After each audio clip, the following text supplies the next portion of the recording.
Vamos fazer a nossa prece para nos harmonizarmos, para que nós possamos trabalhar bem o que vamos buscando aqui, o conhecimento que nos é passado, para que possamos pôr em prática tudo que viemos aprendendo.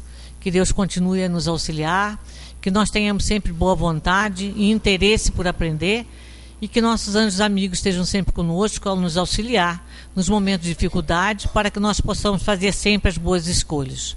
Graças vos damos, que assim seja.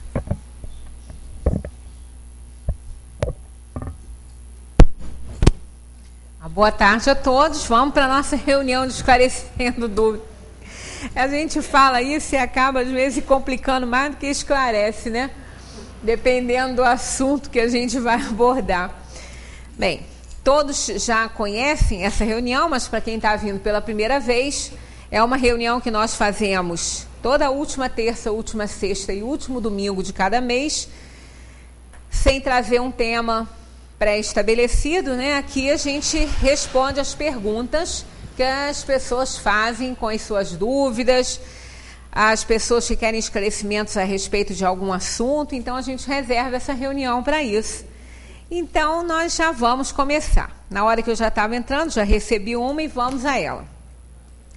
Partindo do princípio que estamos na Terra para prova e expiação, o que teria Jesus de passar por todos os acontecimentos, se não tinha por todos aqueles acontecimentos, se não tinha nada para expiar? Nesse caso, o que passamos nem sempre é provas e expiações?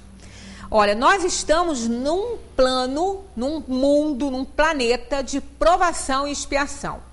Segundo os espíritos, é o segundo aí na ordem dos planetas, né? Da diversidade de mundos que nós temos no nosso sistema, para que sirva de escola para a gente poder evoluir, né? O primeiro é um plano primitivo. O primeiro é um plano primitivo e ele é destinado às primeiras encarnações dos espíritos. Não significa que seja um plano de espíritos inferiores só. São espíritos recém-criados, um plano primitivo.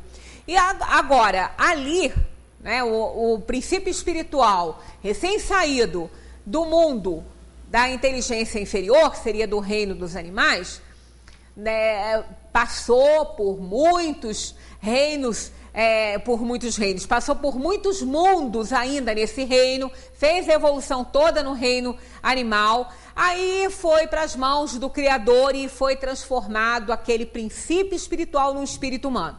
Esse espírito humano recebe a marca do Criador, a marca de Deus, sua imagem e semelhança, no poder de criar, de amar, no livre-arbítrio. Aí, então, aquele princípio espiritual até ali tinha uma inteligência limitada, uma inteligência e um raciocínio limitados apenas à preservação da espécie, e depois não, recebe do Criador a sua marca, nesse poder de criar, sem limite, de amar, sem limite, e operando agora por conta própria a sua evolução. Enquanto estava no reino animal, estava esse princípio sendo guiado pelos espíritos encarregados, pelos instintos, por isso ali não erra. Então, uma vez entrando no reino hominal, o espírito recém-criado pelo Criador faz as suas primeiras experiências em mundos primitivos. E nós temos vários níveis de mundos primitivos, tem uns mais atrasados, outros um pouquinho melhor.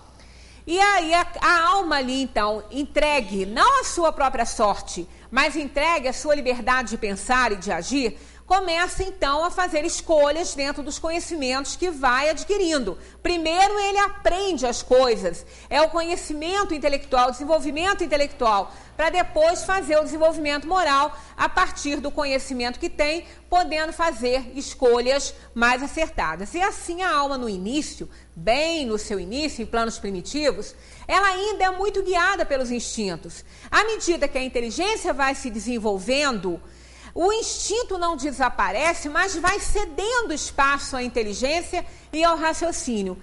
Nesse ponto, o espírito tem aí uma grande chance de errar, uma grande chance de fazer escolhas ruins. E ele aí passa a se comprometer, a se endividar diante da vida.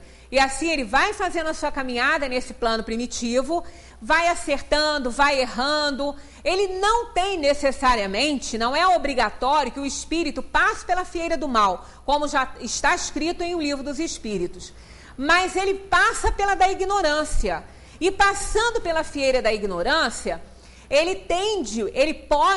há uma probabilidade grande dele errar também nas escolhas que faz. Aí vai se comprometendo. Então é onde ele começa a desenvolver o mal em si, já que ele não traz esta essência. Ele traz a essência do bem e não a essência do mal. Mas dependendo das escolhas que faz, dos interesses que ele vai tendo, aí ele vai fazendo escolhas boas ou ruins. E assim ele vai se comprometendo diante da vida. Isso, terminada a sua caminhada em planos primitivos, ele então vai passar para planos de provação e expiação. Plano até que pode até receber espíritos ainda bem primitivos, espíritos nas primeiras fases da sua caminhada no reino nominal. Não há um impedimento. A Terra é um plano bem inferior e ela oferece condições para isso, né? A moralidade na Terra é muito pequena. Então oferece ainda condições para isso. Então, sendo a Terra um planeta de provação e expiação, qual é a diferença? A expiação é um resgate de dívidas passadas. O espírito errou, o espírito se comprometeu diante da vida, ele explorou, ele fez o que não devia, ele não deu, né, a sua colaboração como devia dar, e ele então adquiriu dívidas. Ele vai ter que resgatar isso, ele vai ter que se reajustar com a vida, ele vai ter que se reajustar com as outras almas que interagiram com ele naquela fase em que ele errou, em que ele se comprometeu. Então ele vai fazer um resgate disso tudo, ele vai reencarnar e vai fazer um resgate, ele vai expiar alguma dor, algum sofrimento, alguma privação, seja ela material ou moral. Ele vai passar por dificuldades para que ele possa fazer a sua redenção. Então ele tem que consertar os erros passados. A aprovação não significa resgate de erro passado.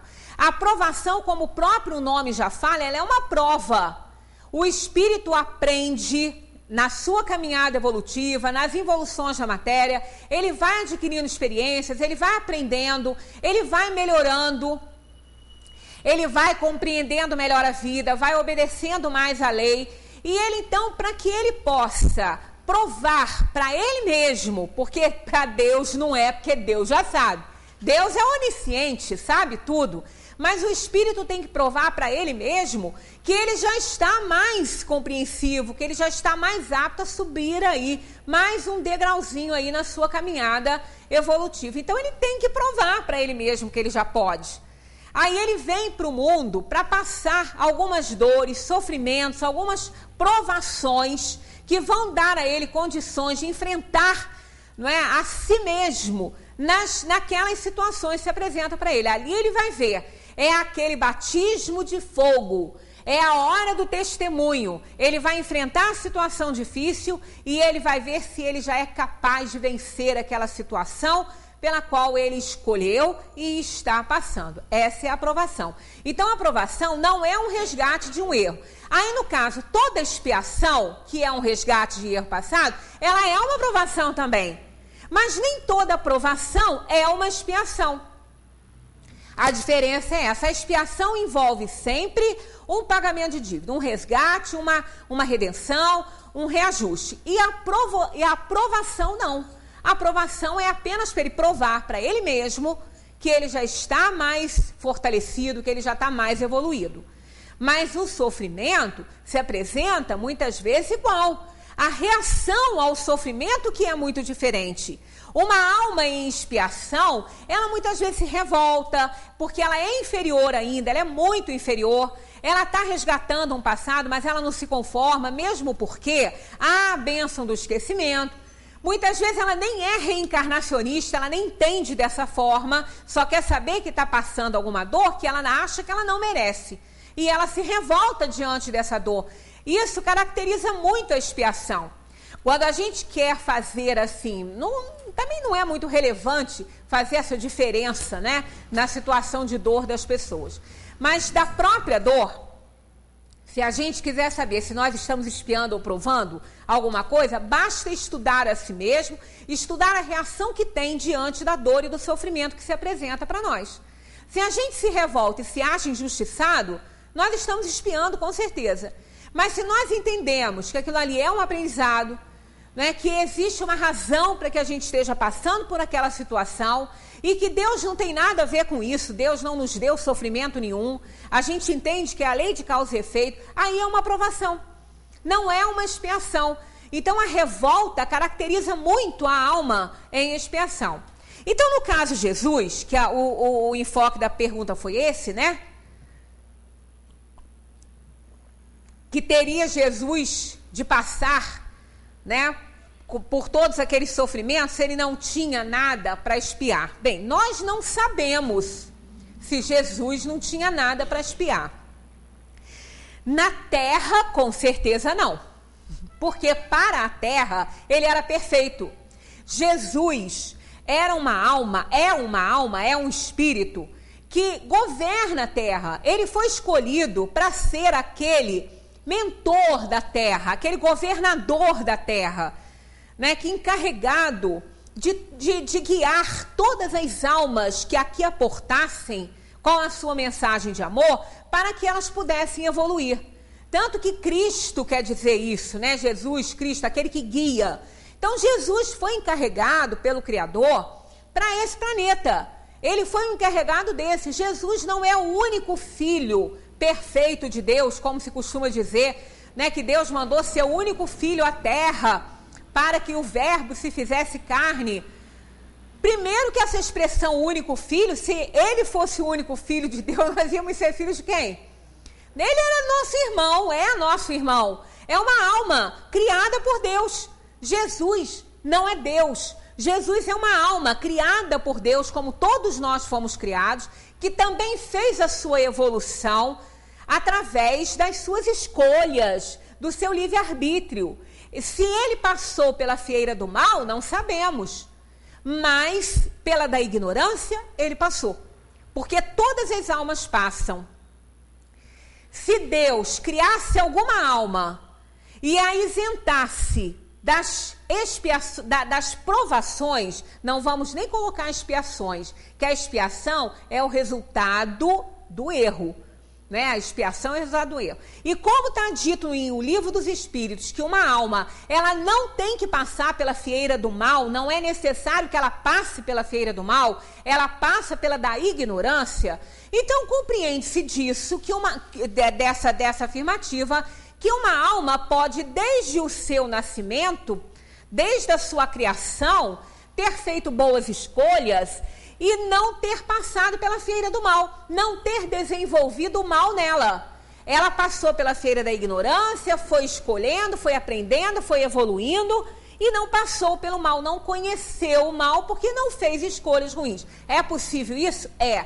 Pode ter sido o caso de Jesus? Pode. Como pode ter sido o caso de muitas outras almas, de muitos outros espíritos, também encarregados de outros mundos. Jesus foi encarregado da terra. Agora, outro espírito, tão ou mais evoluído que Jesus, encarregado de Júpiter ou de outro planeta, não importa, né? Ele foi encarregado dessa. Então, Jesus foi é uma alma que fez a sua caminhada, a sua evolução. E o que ele é hoje é mérito dele.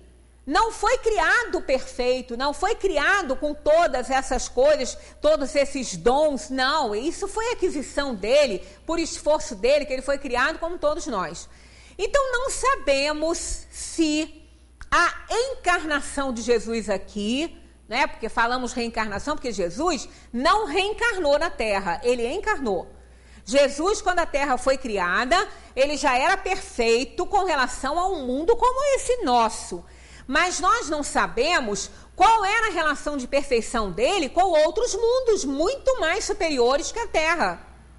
Então pode ser que ele tivesse alguma coisa para espiar por conta da sua caminhada evolutiva em outros mundos? Pode ter. Agora, o mais provável é a provação, não foi expiação. Ele veio provar alguma coisa, porque como Jesus